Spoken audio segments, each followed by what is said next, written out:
Every day we tell you about gun violence statistics, but behind the numbers are stories of loss and a call for change. Stephanie Zopoulos is here with one of those stories. Stephanie?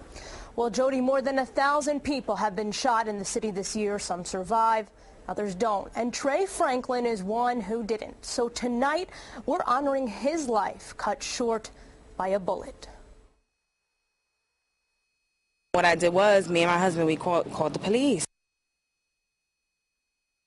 The guy just opens fire on two guys standing on the block. I have no idea. On the night of June 28th, there were two separate shootings across the city. While our crews were in the Bronx, gunfire broke out right here in Brownsville. A gunman hit three men sitting on the sidewalk. One of them was 20-year-old Trey Franklin, an aspiring boxer who was doing everything he could to get off the streets. He knew he was in a vicious cycle. The streets were just nowhere to go. I used to tell him, go home. You did enough work. Go home, go home. I said, oh, let me help you. Let me be here, you know. I like to be here. That's a tragedy.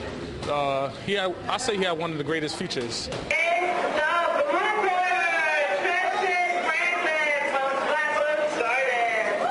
Can't let Trey die in vain. Trey Franklin left his boxing gym that Thursday like any other day after a 3-hour practice, worn out and wanting more.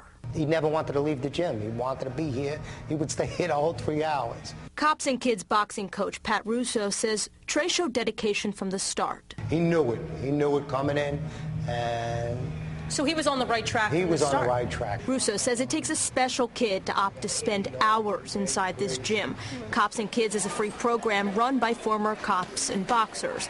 Located in a basement in the Flatbush Gardens community, coaches encourage 600 teams across the city to get in the ring and off the streets. Trey put on his boxing gloves 2 years ago. He fell right in with everybody. Found out that he was in college.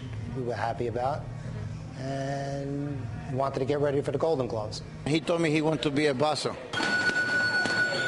When the gym closed at 7 each night, Trey would go back to reality. On June 28th, he accompanied friends to a party in Brownsville, Brooklyn, where his grandmother lived. And while playing dice on Cedar Avenue, right on the sidewalk, an unidentified gunman just started shooting. Trey was hit 3 times in the stomach. He died instantly. It's one of those things that wakes you up in life, that tells you that could be you next day. It's sad. I think it's safe in Afghanistan and Iraq for these kids than it is in the streets right now in New York. Russo, a former narcotics detective, says since Trey's death, he's committed to stop the violence, even if it's too late to save Trey. If it wasn't Trey, it would have just been another black kid getting killed in the hood.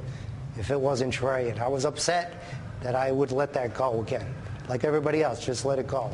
And I said to all the coaches here that this kid can't. You're getting choked up.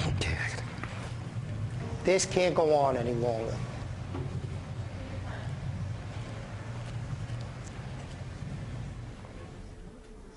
Now, Russo says the first course of action to get guns off the streets is to just take them out of the kids' hands. Now, we checked with the NYPD yesterday to get the status on this case. Trey's killer is still out there. Stephanie Zopoulos, PIX 11 News.